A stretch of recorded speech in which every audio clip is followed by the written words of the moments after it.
আপোনালোকৰ সংবাদ মাধ্যমৰ যোগেদি অসমৰ জনগণলৈ সেৱা জনাইছোঁ। আমি অসম ভাৰত সংঘাতৰ শান্তিপূৰ্ণ ৰাজনৈতিক সমাধানৰ যি আলোচনা চলি আছিল, এই আলোচনাত ভাৰত যুক্তৰাষ্ট্ৰৰ বৰ্তমানৰ নেতৃত্বই যিবিলাক প্ৰতিশ্ৰুতি দিলে, অংগীকাৰ দিলে, সেইখিনিত আমি সংযুক্ত মুক্তি বাহিনী অসমৰ নেতৃবৃন্দই সন্মত হৈছোঁ আৰু তাত সেই সন্মতি অনুসৰি আমি তেখেতসকলৰ ওচৰত এই গোটেই এগ্ৰিমেণ্টখনত আমি চুক্তিত স্বাক্ষৰ কৰি আহিছোঁ। আৰু ইয়াৰ বাবে বৰ্তমানৰ যি চৰকাৰৰ যি নেতৃত্বত আছে আৰু অসম চৰকাৰৰ ইয়াত বহুত ভাল সহযোগিতা আছে। সেইটো কাৰণতে কেন্দ্ৰীয় চৰকাৰ আৰু অসম চৰকাৰক আমি ধন্যবাদ জ্ঞাপন কৰিছোঁ আৰু শুভেচ্ছা জ্ঞাপন কৰিছোঁ।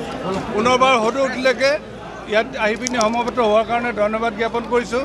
বাকী এদিন আমি কলাক্ষেত্ৰত যাম 3টা বজাত বিস্তৃতভাৱে আপোনালোকৰ সৈতে কথা বতৰা পাতিম। এতিয়া ইয়াত আমি তালৈ বুলি আগবাঢ়িম। কিন্তু গুৰুত্বপূৰ্ণ কথা এইটোৱে, এতিয়া বহু সমালোচনা কিন্তু এই চুক্তিখনত